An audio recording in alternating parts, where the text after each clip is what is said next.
ایسے ہیجانی کیفیت میں مبتلا نہیں کیا جا لیکن یہ تو بڑے کلیئر ہیں ہاشمی صاحب، یہ بڑے کلیئر ہیں کہ کہتے ہیں جی خط ہم نہیں لکھیں گے، ہم تو قبروں کا ٹرائل نہیں ہونے دیں گے. اگر یہ کام نہیں ہونے دیں گے تو پھر تو ظاہری بات ہے ان کی چھٹی تو بنتی ہے. دیکھیں آرٹیکل 55 آف دا کانسٹیٹیوشن بڑا کلیئر ہے کہ جو عدالتی احکامات ہے وہ ہر کسی پہ بائنڈنگ ہے. Every individual every citizen of Pakistan, اس میں وزیر اعظم ہو یا کوئی ایکس وائی زی ہو.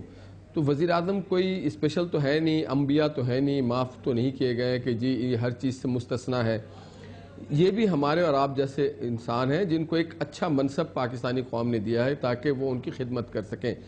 جہاں تک آپ نے کہا کہ جی آپ نے کیا بات کی تھی، ذرا ریپیٹ کریں گے؟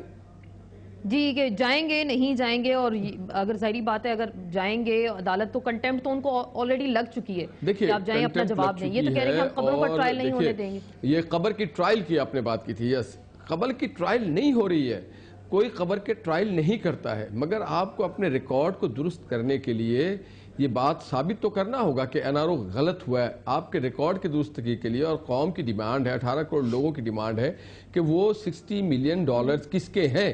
اگر ان کے نہیں ہیں یہ کہہ دیں ان کے ہیں یا نہیں ہیں. اگر نہیں ہے تو پھر خط لکھنے میں کیا اعتراض ہے، اور اگر ان کے ہیں خط لکھنا ہی تو مین وجہ ہے نا. خط لکھنا تو مین وجہ ہے. دیکھیں نا، بالکل عدالت دیکھیں عدالت قبر کی ٹرائل نہیں کر رہی. عدالت تو ایک سمپل سی بات کر رہی کہ آپ خط لکھ دیں. آپ خط کیوں نہیں لکھ رہے ہیں؟ آپ اگر آج وزیر اعظم صاحب خط نہیں لکھیں گے تو کل کوئی معمولی اہلکار بھی کوئی غلط کام کر رہا ہو اور اس کو کہا جائے کہ اس کو سسپینشن کے لیے، ٹرانسفر کے لیے، پوسٹنگ کے لیے کوئی خط لکھا جائے، کوئی خط نہیں لکھے گا. آپ اگر کسی ملک کے نظام کو تباہ برباد کرنا چاہتے ہیں تو عدالت کے ساتھ، اور آپ دیکھیں انہوں نے ایک باقاعدہ محاذ شروع کیا ہوا ہے.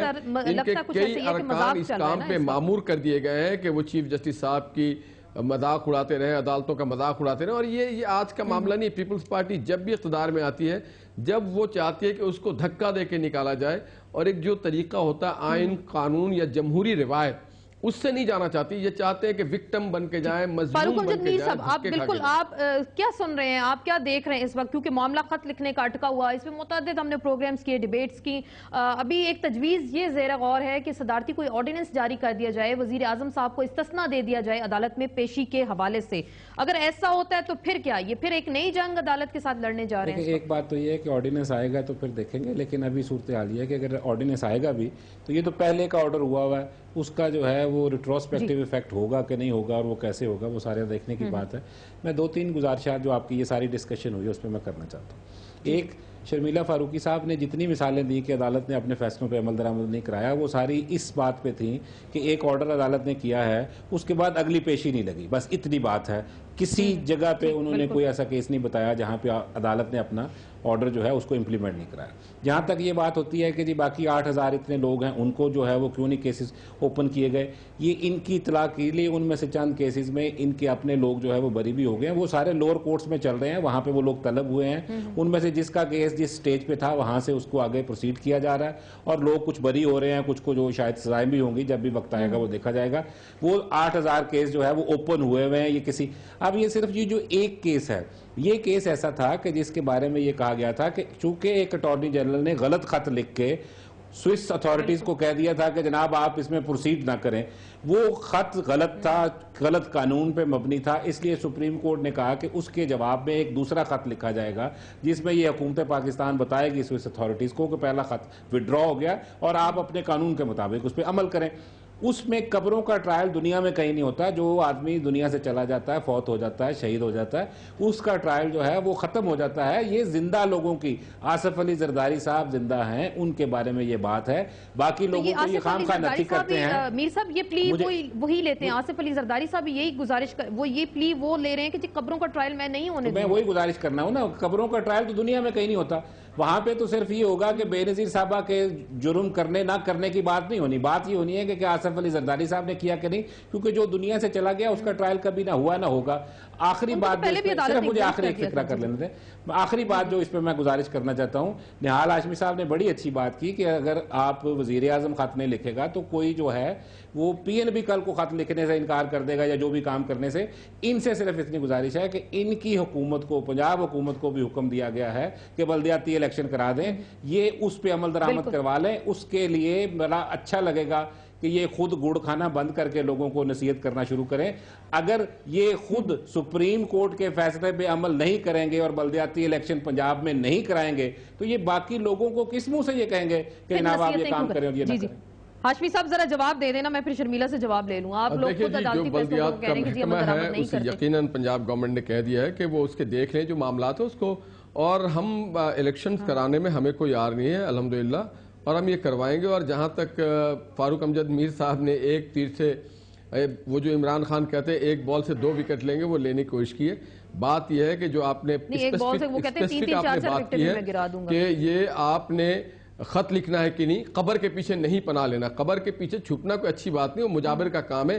ایک بیچارے کو آپ نے بھیج دیا ہے مدار کے پاس ملتان میں, تو آپ دوسرے کو کہیں اور نہ بھیجیں. اور میں سمجھتا ہوں کہ ہم زندہ لوگوں کی بات کریں. نہیں, ان کو تو وہ عدالت نے بھیجا سر. اب آپ بھی پیپلز پارٹی والی بات کر رہے ہیں کہ ہمیں زندہ لوگوں کی بات کرنی چاہیے, 18 کروڑ لوگوں کی بات کرنا چاہیے. اور اسی جس آئین کی بات کر رہے ہیں اس آئین کو انہی کے بانی چیئرمین ذوالفقار علی بھٹو صاحب نے بنایا تھا. کم سے کم اس کی توقیر کرنی چاہیے. فرد آتے جاتے رہتے ہیں, فردوں کے آنے جانے سے کوئی فرق نہیں پڑتا. میں سمجھتا ہوں کہ میں شرمیلا سے پوچھ لوں. شرمیلا, یہ اٹارنی جنرل کیوں آج کہہ رہے ہیں کہ جی آئین کے تحت عدالت وزیر اعظم کو بلا نہیں سکتی؟ کیوں نہیں بلا سکتی بھئی؟ آپ ہر کسی کو, کسی بھی پاکستان کے شہری کو شاید طلب کیا جا سکتا ہے. یہ پھر کیا بات ہوئی کہ بڑوں کے لیے کچھ اور قوانین ہیں اور چھوٹوں کے لیے کچھ اور قوانین ہیں؟ نہیں اسما, ایسی کوئی بات نہیں ہے کہ بڑوں کے لیے کوئی اور قوانین ہے اور چھوٹوں کے لیے کوئی اور قوانین ہے. اگر اٹارنی جنرل صاحب کا, تو میں نے آج یہ بھی سٹیٹمنٹ سنا ہے, انہوں نے کہا ہے کہ جی عدالت کچھ بھی فیصلے کرتی رہے لیکن حکومت آئین کے تحت چلے گی. اور آئین کے تحت جو اتنا بڑا بھی شور واویلا مچا ہوا ہے $60 ملین, تو اس کا مطلب مجھے جو ساری ڈیبیٹ میں ایک بات سمجھ آتی ہے, حکومت کا آئین کچھ اور ہے اور عدالت کا آئین کچھ اور ہے. عدالت بھی شاید آئین و قانون کے مطابق فیصلے کرتی ہے. میرا, عدالت کا, نہال ہاشمی صاحب کا, فاروق امجد میر صاحب کا, سب کا آئین ایک ہے. اور آئین میں یہ لکھا ہوا ہے کہ آرٹیکل 248 میں اس ملک کے صدر, اس ملک کے گورنرز کو استثناء حاصل ہے. اور ان دا لائن آف ڈیوٹی آپ کے پرائم منسٹر بھی اگر کوئی احکامات اٹھاتے ہیں تو ان کو بھی استثناء حاصل ہے. دیکھیے یہ صرف قانون راجہ پرویز اشرف صاحب کے لیے نہیں ہے, وہ استثناء توڑ گیا نا توہین عدالت میں 248(1). تمام پبلک آفس ہولڈر اگر وہ توہین کرتے ہیں تو ان کو کوئی استثناء حاصل نہیں ہے. دیکھیے یہاں پر جو بڑے بڑے چیمپئن بیٹھے ہوئے ہیں نا ابھی عدلیہ کے, جو 2 آپ نے بٹھائے ہوئے ہیں, ان میں سے ایک تو نہال ہاشمی صاحب ہیں, یہ کالی وردی بھی پہنتے ہیں, ان کو اس کا بھی احترام ہے. اور انہی کی جماعت کے انفارچونیٹلی جب پرائم منسٹر کو بلایا گیا, نواز شریف صاحب کو, جس طریقے سے حملہ ہوا, جس طریقے سے ججوں کو مارا پیٹا گیا, جس طریقے سے وہ سپریم کورٹ کے جج صاحبان بھاگے ہیں, میرا خیال ہے کہ اس وقت یہاں بیٹھ کے اگر یہ ان بائسڈ اوپینین دینا چاہیں تو آئی ایم شور یہ عدلیہ کا ساتھ دیں. لیکن آج جو آپ کی جماعت کی جانب سے جو وربل حملے ہو رہے ہیں اس وقت, وہ شرمیلا وہ کیا ہے؟ یہ روایت ہے, پیپلز پارٹی کا نہ یہ طریقہ کار ہے, ہم عدالتوں کا احترام کرتے ہیں. پچھلے پرائم منسٹر کو بھی 3 بار بلایا, وہ 3 بار گئے, ان کو ڈسکوالیفائی کیا, وہ گھر چلے گئے. ہم نے آئین کے تحت, قانون کے تحت جو ہے پارلیمنٹ سے ایک دوسرا پرائم منسٹر الیکٹ کروا لیا. دیکھیے بریک لینی ہے, مجھے بریک لینی ہے. آپ یہ کہہ رہی ہیں کہ آئین و قانون کے تحت جو فیصلے ہوں گے وہ پولیٹیسائز نہ کریں گی. ہر چیز میں پکار لگتی ہے, وہ جی سپریم کورٹ, چلو ہر پٹیشن سپریم کورٹ میں لگتی ہے, ہر معاملہ سپریم کورٹ کو کہا جاتا ہے, ہر معاملے پہ چیف جسٹس صاحب کو پکار دی جاتی ہے کہ جی چیف جسٹس صاحب یہ کر لیں. دیکھیے خدا کے لیے آپ جج صاحبان کو, عدلیہ کو اس طرح پولیٹیسائز نہ کریں. جو ہے اور اسما میں ایک اور بات کہنا چاہتی ہوں, بریک لینی ہے, بریک لیتے ہیں شرمیلا, بریک لیتے ہیں. بریک کے بعد دوبارہ ملتے ہیں. اور کیا واقعی اس ملک میں آئین و قانون سب کے لیے برابر ہے یا پھر اس میں کچھ تضادات بھی موجود ہیں؟ اسی پہ بات ہوگی ایک مختصر سے بریک کے بعد.